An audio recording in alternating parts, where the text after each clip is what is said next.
the mainstream pushback against debt as a primary means of funding higher education requires, in my view, reinforcement because it falls short at a very crucial moment.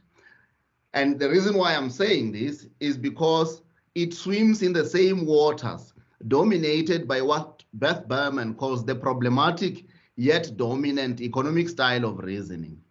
The very style of reasoning, I believe, as many have argued, that brought the very crisis. In this style of reasoning, efficiency is prized above all else, including justice. Social policies have to make economic sense, and they are tolerated only to the extent that they converge and not infringe on the interest of the market, particularly that of financial institutions.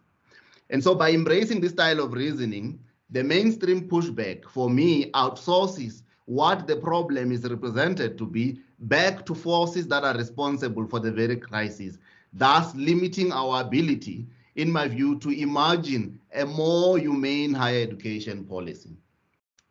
So the pushback is characterized by statements such as investing in education is wise because it is less expensive than incarcerating people, or we must educate the youth to improve their future employability. And my favorite, student debt forgiveness is good for the economy and for Biden's re-election.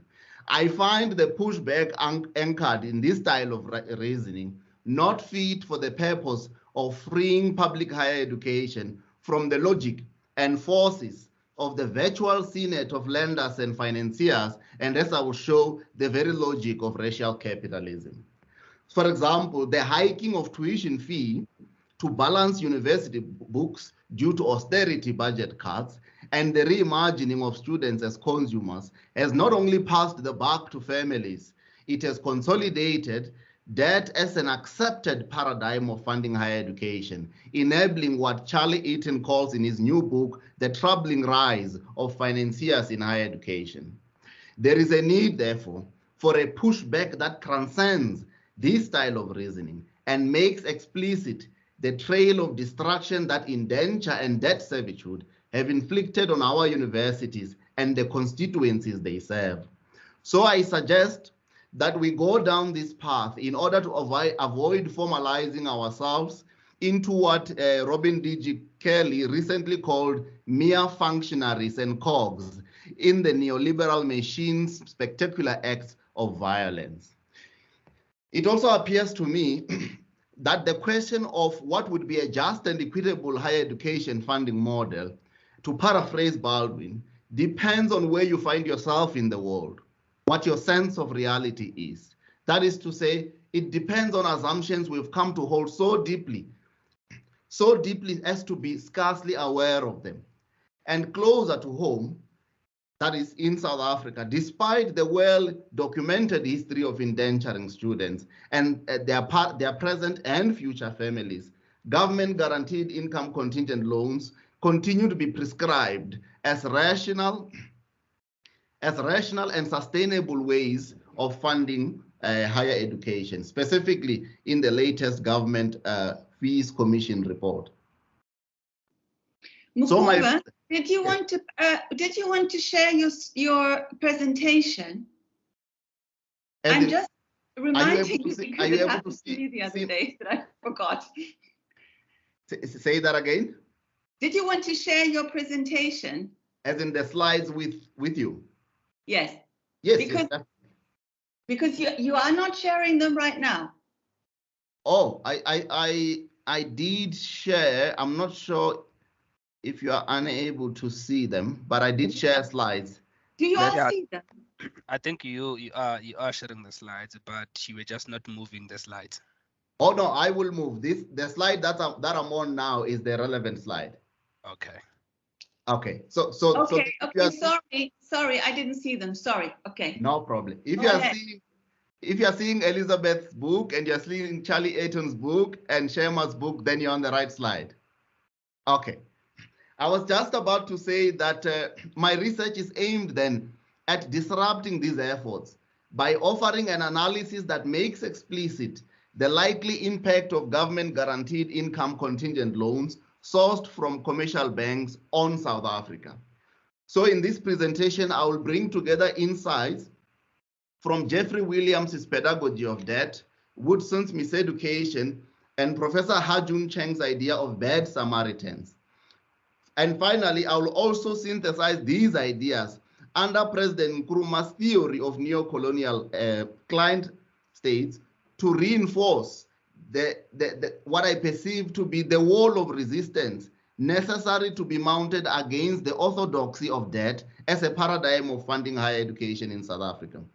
And then finally, I will conclude by arguing or making a case for freeing public higher education for all on the basis of mutual aid, transitional and reparative justice. I will now move on to reasons why we must resist ICLs as an option for South African higher education. I've moved a slide and I hope you are able to see it. Okay, great, thanks so much. So about 15 years ago, observing student loans becoming the new paradigm of higher education funding, Jeffrey Williams predicted that debt would permeate and color our daily experiences to the extent of determining the very texture of our life. Specifically, in Pedagogy of Debt, Williams argues convincingly that debt is not just a mode of financing, but a mode of pedagogy.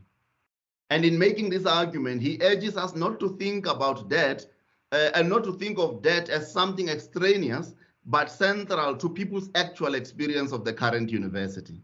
So how we choose to fund students in higher education will ultimately, therefore, be inextricably linked to what and for whom we believe higher education is for. And whatever the choice, the implication, as many have shown, transcend the walls of our university. This, for me, denotes the need for us to shoulder a lot more care and a lot more responsibility in the views we advocate for, the values we choose to promote, and most importantly, the interests we end up advancing. So Williams then invites us, particularly those of us who are in teaching and learning, to grapple with the lessons that debt teaches and the implications of students learning under indebted and indebting circumstances.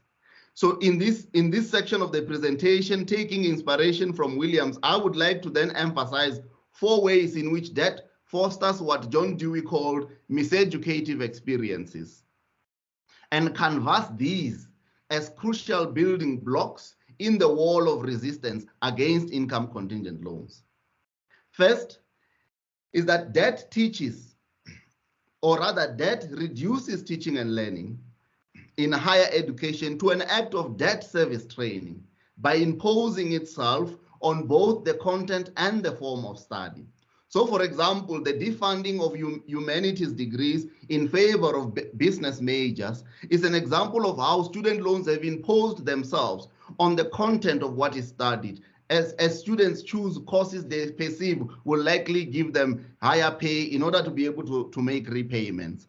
Every now and then, I'm sure you have encountered a newspaper article with a list of the highest paying careers. But also debt teaches a student from a village with no medical facility that actuarial science is a much more rational choice and a better fit than nursing. In South Africa today, despite the rise of child-headed households and millions of traumatized people living in squalor, policymakers have been brave enough to stand on podiums and discourage students from pursuing useless careers such as social work. Of course, the contradiction should be obvious there. But with regard to the form of study, institutional definition of what student success is has also been narrowed to completing your degree on record time. Why? Because the longer you study, the more interest you then accumulate. Secondly, debt teaches a market-oriented worldview. That is, competitive individualism, particularly in our own personal efforts to get out of debt, undermines human solidarity. Or as Williams puts it, student loans directly conscript college-age students into the market. Debt teaches that the primary ordering principle of the world is the capitalist market, and that the market is natural, inevitable, and implacable. For those of us in settler-colonial state, we must resist student loans on the basis that life in service of debt has a neutralizing effect. It normalizes our submission, or rather our collective submission to what has been and continues to be a humiliating system by undermining our ability to imagine our own version of freedom from persisting conditions of coloniality. Lastly, debt teaches, as Williams argues, the worth of a person. That the worth of a person is measured not because he or she is human or their contribution to our collective well-being, but according to their future earning ability. That is, you are, if you are studying under indebted or indebting circumstances, you are how much you make minus what you owe. Okay, now the second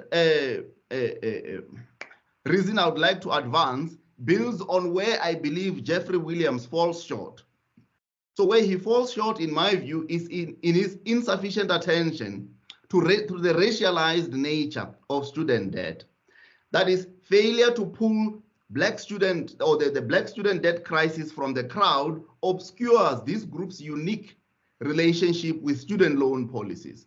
For example, a report by a popular report really by the National Association for the Advancement of Colored People found that across racial groups, black borrowers hold the most student debt, despite being consistently underserved by the very universities.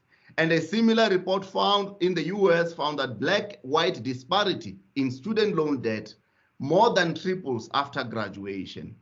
But no one really puts this into better perspective than American sociologist Louis Sims, who in White Debt, Black Debt makes this point that racial discrimination shapes who feels debt as a crushing burden and who experiences it as an opportunity. White debt is key to racial capitalism in that it is an enabling force that has often been created from black wealth. Mortgages, after all, were first created to subsidize slave trade. So unlike white debt, Louise argues that black debt represents a race above, or rather a race up an eroding hill of sand. That is, black debt means higher interest rates but lower return. Black debt in a way represents past and ongoing theft of black assets. Fortunately, where Williams falls short, a number of scholars have been able to pick up the baton and disrupt race-neutral understandings of the student debt crisis. And Jalil Mustafa and Caleb Dawson in their 2021 article do justice to this cause by arguing convincingly, in my view, that it is not enough for us to just make reference to student debt and rates of racial inequality, as it has been the case, because any nostalgia for a higher education system that once worked for all relies on an ambivalence towards anti-black violence that is ongoing as we speak. Even in our popular growing calls to return higher education as a public good, we must account for how the public in the past didn't actually, particularly in South Africa, did not include black people. So crucially, I want to also advance the point that is not spoken enough about, that our own universities have been active drivers in the speculating and profiting of black indebtedness. And the two remind us that even early colonial colleges used black slaves as collateral to accrue and pay off debt, and also created academic disciplines that were used to justify black people not as humans, but commodities. I'm sure many of us would have seen that even revered institutions such as Columbia, Harvard, and Princeton have all published reports confirming that they did not only benefit from the indenturing of black people as commodities, they helped justify it. It is therefore, in my view, crucial that as we tackle and push back against the black, or rather the student debt crisis, we pull this group of students out of the crowd and understand it within its historic and current context. All of this argument, I must say, stands on the argument, or rather the shoulders, the very strong shoulders of Woodson, who in miseducation theorized that the violence inflicted upon Black people has always begun at the level of ideas and knowledge, and that there would be no lynching if it didn't start in the schoolroom. After all, why not exploit, enslave, and even exterminate a class of people that everybody is taught, with emphasis on taught, to regard as inferior? And then I would like to move now to the third ground. The third ground on why we must reject ICLs in South Africa, and possibly a related context. We must reject them because in their design and intent, they represent predatory Samaritans' bait hook. That is a carefully constructed death trap that co-opts our educational desires and aspirations, and under the cloak of predatory inclusion, or rather under the cloak of inclusion, which is predatory, exploit our individual and collective repayment struggles. So the troubling rise of financiers that Charlie Eaton spoke about, it resembles what Professor Hajun Cheng called bad Samaritans to describe highly trained academics, mostly hired by their own government in the global north, who deliberately misled poorer countries by prescribing development policies that have no history of success in their countries of origin. And that the advice they prescribed to poor countries also happened to represent the exact opposite of how the global north actually developed. So here too, similarly, student loans have not been some neutral attempt to address the higher education funding challenge. For example, in their sustainability claim, or rather, although their sustainability claim is contingent on one's future income earning ability, that is loan recovery, in reality, income contingent loan financiers have been found to particularly target those who were least likely to pay back the money. And evidence came up even more recently. In January 2022, when the New York Times reported that Navient, which some of you may be familiar with, one of the largest student loan companies in the US, reached a settlement with 39 states in the US because it was found to have had to have made predatory loans that saddled or exploited 66,000 borrowers whose profiles clearly showed that they were the least likely to repay. According to prosecutors in that matter, these predatory loans were crucial to the profitability of Navient.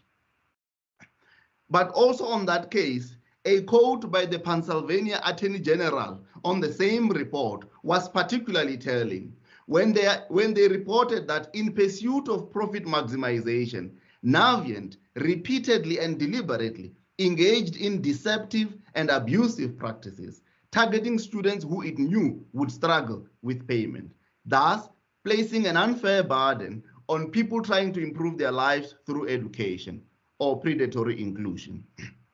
Most of those who took out loans, and this is a very relevant point even in South Africa, when the version of the ICL or the variant of the ICL is prescribed to also include private universities and colleges. So in the Navient case, most of those who took loans attended for-profit schools with very low graduation rates and poor job placements. The private loans, actually in Navient's own words, according to legal filings, were a baited hook to reel in more federally backed loans.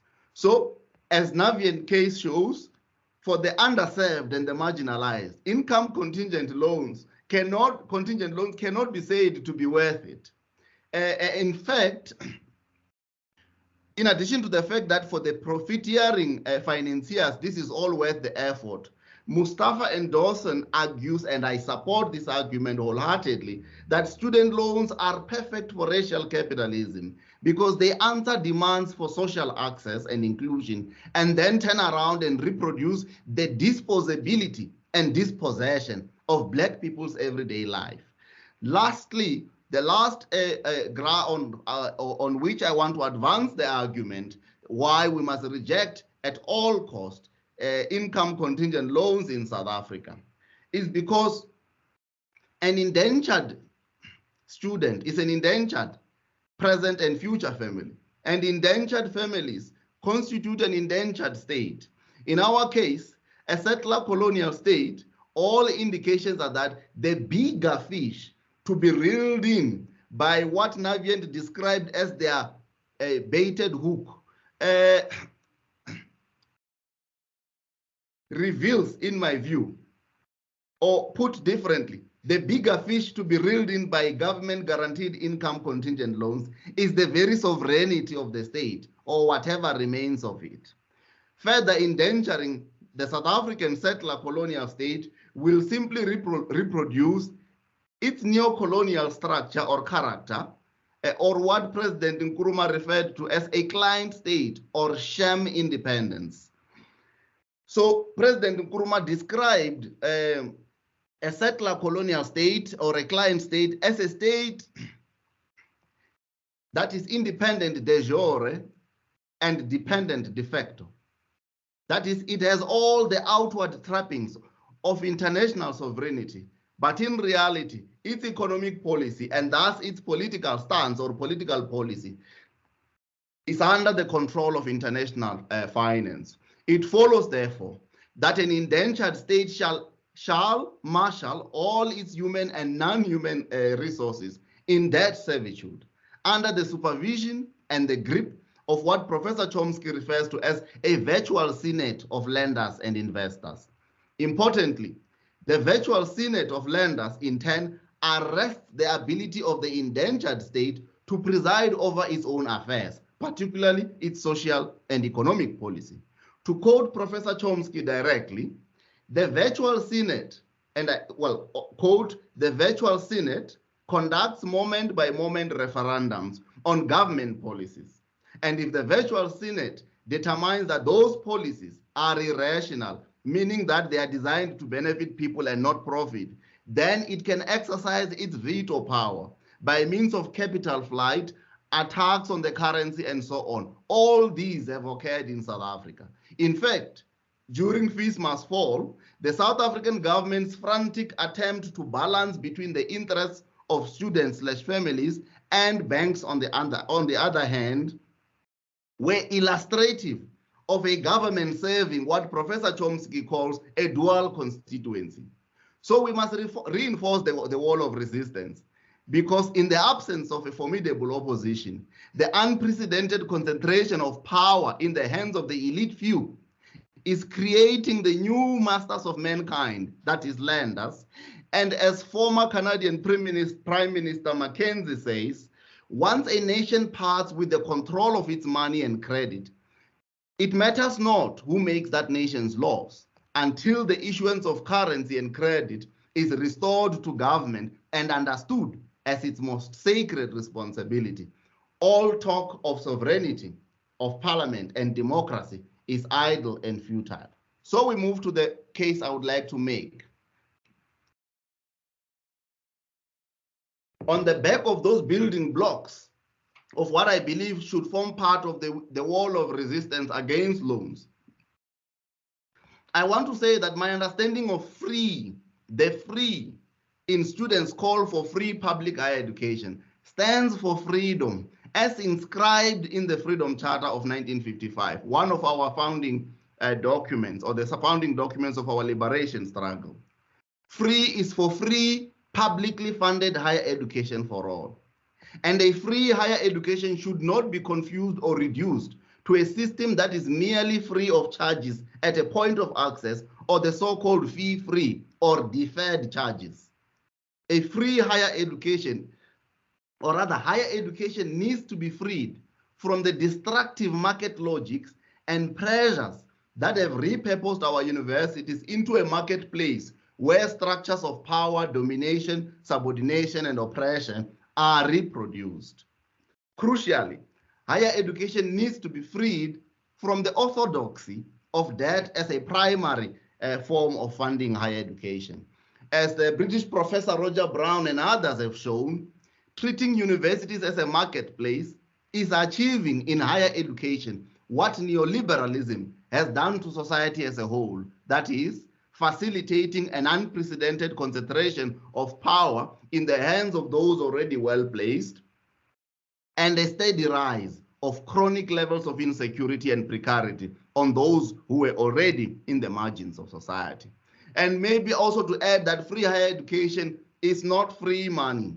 Free money is the intergenerational inheritances that flow into the hands and the futures of the elite, mostly generated from the wealth built on the back of South African mine workers, farm workers, domestic workers, and so on. In fact, COVID-19 showed us or reminded us that even the income earning ability of well-off families relies so much on those who look after their children while they reap the private benefits of debt service training.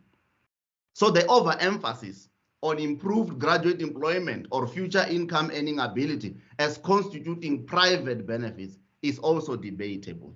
Lastly, on this part, freeing public higher education is meant to complement, not to replace existing benefits or welfare services. And it is not an alternative to sound industrial purposes. So I say we must free public higher education on the basis of one, mutual aid. The tenet or the belief of mutual aid is Peter Kropotkin's idea that we all have a natural and voluntary will to cooperate and help our fellow beings, that we are predisposed to help one another and need not to be coerced to do that. Secondly, we need to free higher education in South Africa as a pathway to reparative justice and education futures. Why? Well, first to explain this, Aratis Riprakash and her colleagues wrote a background paper for the UNESCO's Futures in Education initiative, and making a case for reparations or reparative futures in education as a commitment and recognition that past injustices, even when they appear distant in time or over, will continue to endure in people's lives in material and affective ways, unless and until they are consciously and carefully addressed. In South Africa, the injustices are hardly over. In no way is reparative justice more needed than in this country. In fact, the idea that we're dealing with a legacy of apartheid is also debatable. I would argue and join those who share Sizwe Mpofu-Walsh's view that apartheid didn't actually die, it was privatized. Now, to bring context into this, as things stand, well over 90% of South African wealth is in the hands of the top 10% of the population. And so I believe freeing higher education for all represents one of the avenues through which the unjust afterlives of South Africa's very recent transition can be addressed. I put forward two practical measures that must accompany efforts to free higher education for all in South Africa. The first one is the introduction of a wealth tax, and the second one is contextual admissions. The two, the point of this presentation is to present an argument against income contingent loan. But I know people always prefer to ask, so what do you suggest after you have criticized the status quo or what has been proposed? So I want to give a hint based on the tenets of mutual aid, transitional and reparative justice, to give an example of what freeing public higher education would look like in South Africa. And this is my second last point. So a former Treasury employee, Arup Kataji, and his colleagues at the Southern Center for Inequality Studies found that a progressive wealth tax on the top 1% alone, the top 1% richest South Africans, could raise a conservative estimate of between 70 and 160 billion rands. That is between 1.5 and 3.5% of South Africa's GDP. The upper bound estimate, or the upper bound of this estimate, is more than 3 times the current budget of the National Student Financial Aid Scheme. And if I had done this analysis before concessions which were made as a result of Fees Must Fall, this amount would have been, I'm sure, 6-7 times the actual size of the National Students Financial Aid Scheme budget then. The graph that I now show in the next slide, the only one point to be made there is that for well over 75% of South African households, 1 year full cost of study at my old university, full cost of study meaning maintenance, tuition, and everything else, is an equivalent of at least 85% of that group's annual household income. And also why contextual admissions? Well, the top 10 feeder schools to my old university are mostly, if not entirely, in northern Johannesburg suburbs. They used to even have like a Hall of Fame kind of thing where they list the top 10 feeder schools to this university. And they were all within a, I'm sure, 10, 20 kilometer radius. Northern Johannesburg suburbs, to be more precise. So contextual admissions for me are necessary to address the flaws of color, gender, geography, and class-blind meritocracy in admissions. In fact, last year I lectured a degree program at my old university where I no longer qualify to be a student. And the suggestion that this has anything to do with merit collapses on that instance alone.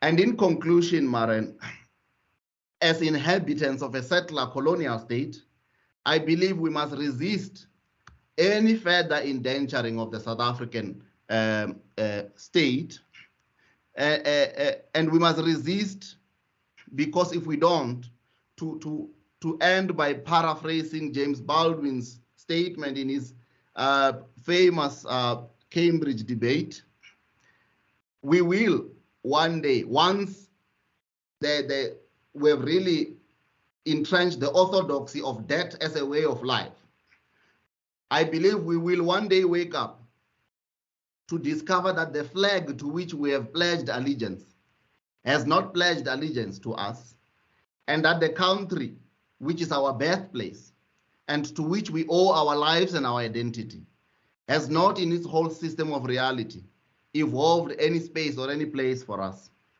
And at this point, at some point, we will look into the eyes of our kids, and it will occur to us that nothing we have done, and as far as we can tell, nothing we can do, will save them from following in the same footsteps of submitting to a humiliating system that currently characterizes the post-apartheid state of affairs.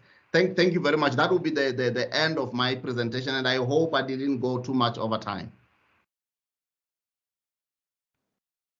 Not at all, Mukovhe. Thank you so much for this presentation. As you know, I think that your topic of student debt is so important and has so many implications, and also much broader implications for society, really, because we are, our whole financial system is based on debt, and we don't think enough about that. And I really appreciated also your theoretical perspectives on the orthodoxy of debt and debt as a pedagogy and so on. So let's give people the chance to ask you questions or give you some feedback. Thank you. I'll appreciate that.